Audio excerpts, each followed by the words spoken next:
तो कितनी सत्य घटना, बहुत ध्यान से सुनना। तो वहां कथा का नियम होता है, 9 बजे कथा शुरू होती है, 12 साढ़े 12 बजे तक कथा चलती है लाल जी के उत्सव में, और शाम को उत्सव होते हैं। तो सुबह सुबह उठ करके मैं ठाकुर जी का श्रृंगार आदि करके बढ़िया उनको तैयार करके बंगला सजा करके, सर्दियों का समय होता है तो पुष्प के बंगले नहीं बनते ठाकुर जी के, हटरी बनती है, हटरी ठाकुर जी को धराई जाती है। तो प्रथम दिन नीला श्रृंगार, मोतियों की माला, और ठाकुर जी बैठे कांच की हटरी में। श्रृंगार करके 9 बजे मैं अपना बाल भोग पाके सीधे कथा में चला गया। नाथक द्वार में राजभोग ठाकुर जी का जो होता है वो 11:30 12 बजे होता है, और उसी समय विशेष श्रृंगार होता है श्रीनाथ जी का। तो एक बालक को मैंने सेवा दे रखी थी, मैं तो कथा में रहूंगा, तुम रोज श्रृंगार का दर्शन करके आना और मुझे बताना कि ठाकुर जी कैसा श्रृंगार कर रहे हैं। तो प्रथम दिन नीली पोशाक, मोतियों की माला और कांच की हटरी में श्री गिरधर लाल जी विराजे।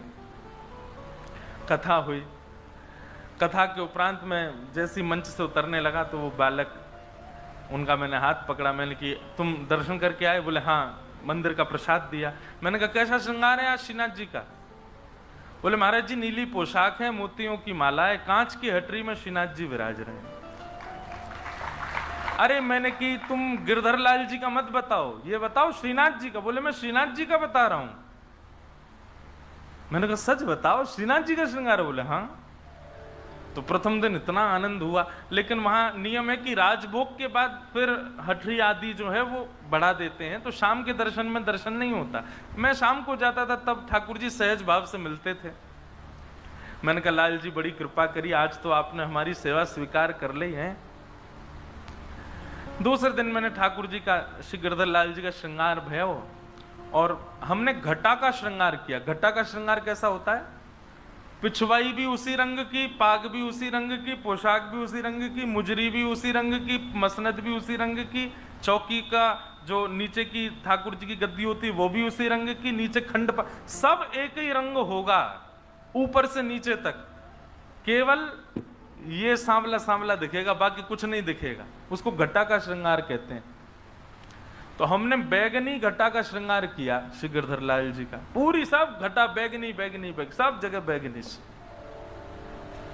बोले तो थोड़ा पर्पल टाइप का घटा थी।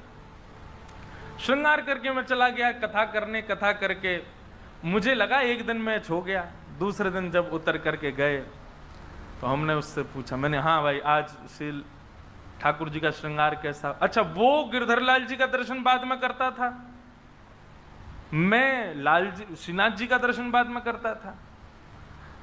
उसको भी नहीं पता होता था कि श्री गिरधर लाल जी का श्रृंगार कैसा। मैंने पूछा, मैंने कहा आज कैसा श्रृंगार श्रीनाथ जी का? बोले महाराज जी आज तो बैगनी घटा है पूरी।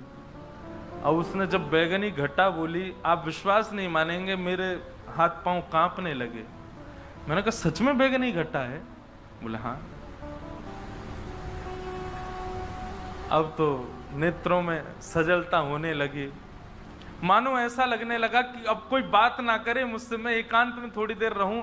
वो एक अलग प्रकार का आनंद है, नेत्रों से आंसू भी निकल रहे हैं, कुछ बोलने की इच्छा भी हो रही है, पर मौन रहने का मन भी हो रहा है, और एक अजीब सी घबराहट हो रही है, लेकिन प्रसन्नता भी। वो वर्णन नहीं कर सकता मैं उस स्थिति का। तीसरा दिन, अब मुझे लग रहा था कि ये तो रोज मिलता है कुछ ना कुछ, पर आज मैं ऐसा श्रृंगार करूंगा कि कुछ मिलेगा ही नहीं। तो हमने ठाकुर जी को मल्टी कलर ड्रेस पहनाई, बहुत सारे कलर मिक्स उसमें। तो उसमें लाल, पीले, हरे, गुलाबी, बैगनी सबकी ठाकुर जी को बढ़िया बाघा धराया, उसी का श्रृंगार किया। पीछे की घटा भी ऐसी बना दी, सारा श्रृंगार कर दिया। श्रृंगार करने के बाद श्रृंगार पूर्ण हो गया, तब मैंने कहा कुछ और बढ़ा दूं कि आज देखूं कि मैच होगा कि नहीं। तो हमने असमय में, मतलब कोई नियम नहीं था, श्री गिरधर लाल जी को सेहरा पहना दिया, दुल्हा बना दिए श्री लाल जी अपने, और कथा करने गए। अब कथा में मन मेरा कम लगे कब पूरी हो, मैं उससे पूछूं आज कैसा श्रृंगार। तीसरे दिन मैं भागवत जी से उतरा, प्रणाम करके सीधे भागा उसको। मैंने सुन इधर आ, सही बता आज ठाकुर जी का श्रृंगार कैसा है? उसने कहा आज ठाकुर जी ने, श्रीनाथ जी ने लाल पोशाक पहनी है। तो लाल पोशाक सुनते ही मैंने कहा अब मैचिंग नहीं हो रही। बोले महाराज जी लाल पोशाक पहनी है और ठाकुर जी ने स्वर्ण के आभूषण पहने हैं। मैंने कहा आज तो मिला ही नहीं श्रृंगार। ठाकुर जी ने कानों में मयूराकृत कुंडल पहने हैं और आज ठाकुर जी ने लाल पाग और उस पर सेहरा पहना है। अब जैसे ही उसने कहीं सेहरा पहना है, मैं कम से कम 10 मिनट तो बिना संगीत के नाचा। अब वो क्या हो गया? मैंने कि बस अब जो हुआ मैं जानूं या वो जाने। मोहन से दिल क्यों लगाया है, ये मैं जानूं या वो जाने।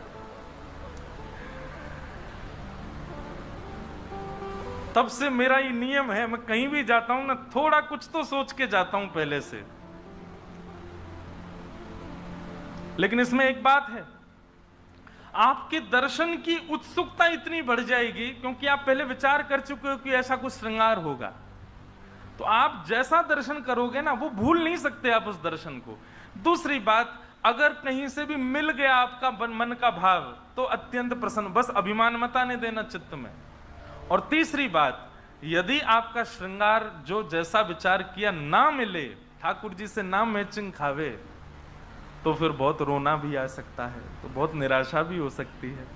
इसलिए अत्यंत उत्सुकता वो हो जाए तो अभिमान मत करना, और बहुत कष्ट हो तो रोना नहीं, तैयारी बना के जाना, लेकिन करना जरूर मेरी कही ये बात।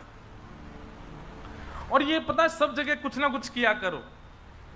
अपने गुरुदेव से मिलने जाओ तो मन में विचार करो, आज अगर गुरु जी ने ऐसा कुछ किया तो समझ जाऊंगा कि मुझसे प्रसन्न है। कई लोग हैं वो हमारी कथा सुनते हैं और कथा लाइव ही सुन रहे हैं अपने घर बैठ के, वहीं से सोचते हैं आज महाराज जी ने अगर हमारा नाम बोल दिया मंच से कथा कहते कहते। फिर एक कोई मुझे मिले तो बोले महाराज जी हम पहले ही सोच के बैठे थे, आप आज आपने ऐसा बोला तो हम समझ जाएंगे ठाकुर जी प्रसन्न है, और आपने तुरंत ही बोल दिया। मैंने कहा भाई मैं मुझे कोई पता नहीं चली थी कि तुम सोच रहे हो, ये तो ठाकुर जी बुलवाते। पर इस प्रकार का स्वीकारीकरण आपकी भक्ति की पुष्टता को प्रमाणित करता है। ताज बेगम वो मंदिर नहीं जा पाती है, पर नित्य आने वाले दर्शनार्थियों से पूछती है कि श्रृंगार कैसा है ठाकुर जी का, और जैसा जैसा लोग वर्णन करते हैं वैसी छवि अपने चित्त में बनाती है। ये करते करते ताज बेगम को महीनों बीत गए। वो रोज सुन सुन करके ठाकुर जी की छवि चित्त में बनाती है और उस वहीं दर्शन करती है। एक दिन ताज बेगम ने सोचा, हर बार तो मैं सबसे सुनती हूं, आज मैं खुद ही श्रृंगार करती हूं और फिर पूछूंगी। तो आज ताज बेगम ने अपने हृदय के ठाकुर जी का खुद ही श्रृंगार किया। ऐसी पोशाक है, ऐसी माला है, ऐसी पाग है, ऐसे कानों के कुंडल हैं। अब वो जब गई, ये प्रेरणा मैंने ताज बेगम से ली, तो वो गई और जाकर के मंदिर के बाहर खड़ी हो गई, अंदर तो जाती नहीं है। तो जैसे निकल करके उनसे पूछती है आज ठाकुर जी का श्रृंगार कैसा? बोले आज तो ठाकुर जी ने लाल लाल पोशाक पहनी है, स्वर्ण के आभूषण पहने हैं, ऐसी पाग पहनी है, यहाँ पर थोड़ी पर हीरा लटका है, नथ बेसर पहनी है। अब ताज बेगम रोवे सो रोवे, क्यों? क्योंकि उसने अपने हृदय में भी ऐसे ही ठाकुर जी का श्रृंगार किया। स्थिति ये हो गई ताज बेगम की, अब ताज बेगम जो सोचती है ठाकुर जी वैसा ही श्रृंगार करते हैं भीतर, उसको भीतर जाने की आवश्यकता नहीं है। ताज बेगम को प्रवेश करने की आवश्यकता नहीं मंदिर में, वो जानती है कि आज ठाकुर जी का ऐसा श्रृंगार होगा। अब तो ये स्थिति हो गई कि ताज बेगम यदि सोच ले कि ऐसा नहीं ऐसे होंगे ठाकुर जी, तो वैसे ही बनेंगे आज ठाकुर जी भीतर। पुजारी जी और कुछ कर ही नहीं सकते, उससे बाहर जा ही नहीं सकते। यही स्थिति सूरदास जी की। सूरदास जी महाराज रोज वर्णन कर देते हैं ठाकुर जी के श्रृंगार का। एक दिन गोसाई जी ने कहा कि ये तुक्का मार देते हैं, इनको दिखता तो है नहीं, आंख तो है नहीं इनकी, इनको कैसे पता ठाकुर जी कैसे बने?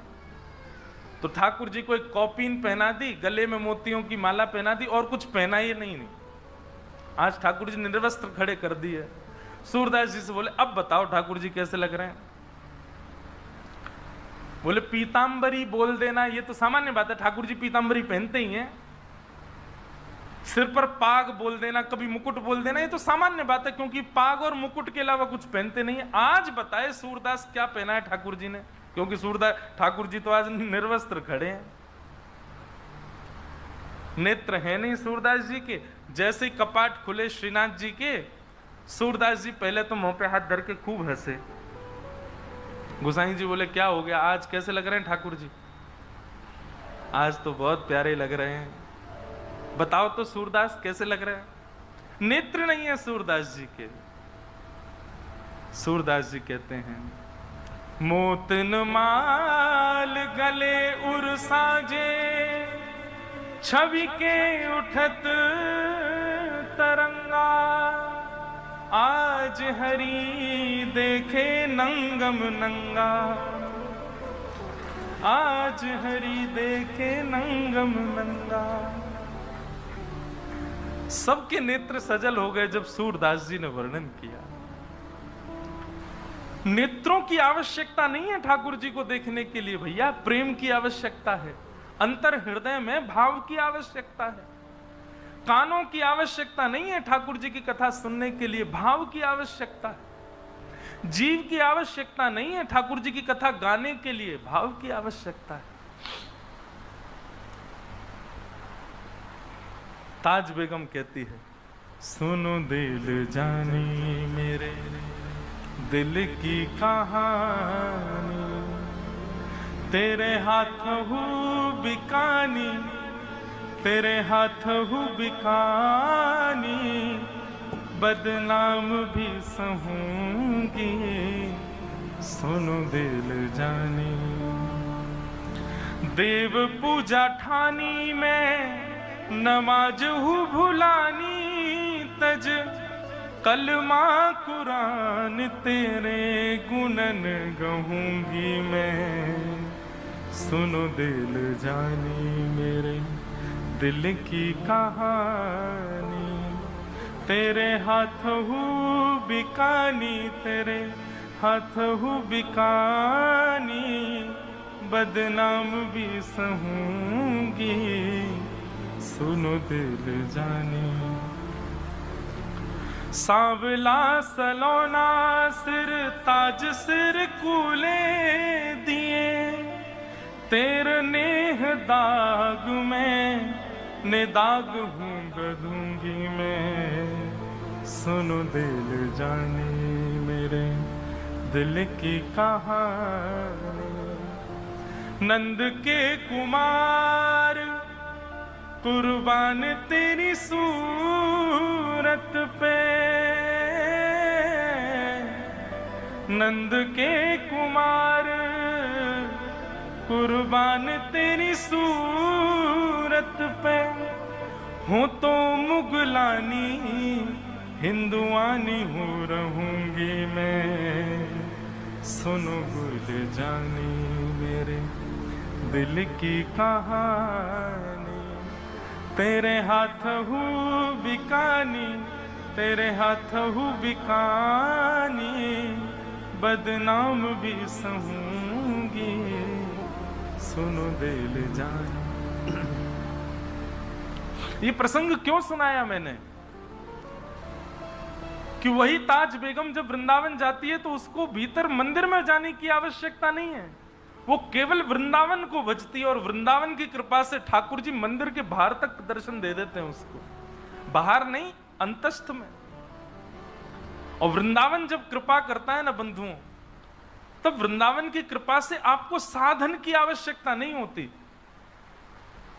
आप जहां बैठेंगे वहीं राधा रमन लाल हैं, आप जहां बैठेंगे वहीं श्री बिहारी जी महाराज हैं, आप जहां बैठेंगे वहीं यमुना जी हैं, आप जहां बैठेंगे वहीं श्री गोवर्धन नाथ प्रकट हो जाएंगे। ये वृंदावन कृपा करके प्रदान करता है, ये अन्य में सामर्थ्य नहीं है कृपा करने की। भाई आपको किसी की कोई वस्तु चाहिए तो जिस पर वो वस्तु है उसी से तो मांगोगे। वृंदावन की श्री यमुना जी हैं, वृंदावन के श्री गोवर्धन नाथ हैं, श्री राधा रमन, राधा वल्लभ, राधा बांके बिहारी वृंदावन के ठाकुर हैं। वृंदावन को भजोगे तो वृंदावन इनको प्रदान करेगा। फिर चाहे आप जहां रहो, वृंदावन कृपा अनुग्रह करके ये प्रदान करता है। मैं तो निवेदन करता हूं कि श्री जी को भजो, ठाकुर जी को भजो, जिसको भजना भजो। परंतु एक बार मेरे कहे से वृंदावन को भजना प्रारंभ कर दो। नित्य आप अपनी सेवा के भाव में अपने, जब भी आप बैठते हैं अपने ठाकुर जी के आगे नेत्र बंद करके, शिव वृंदावन वृंदावन वृंदावन वृंदावन वृंदावन वृंदावन वृंदावन वृंदावन भजो। वृंदावन अनुग्रह करता है तो आपको कण कण में श्री राधा रमण जी का अनुभव होता है। ऐसा श्री वृंदावन धाम, उस वृंदावन में ठाकुर जी का आगमन हुआ है।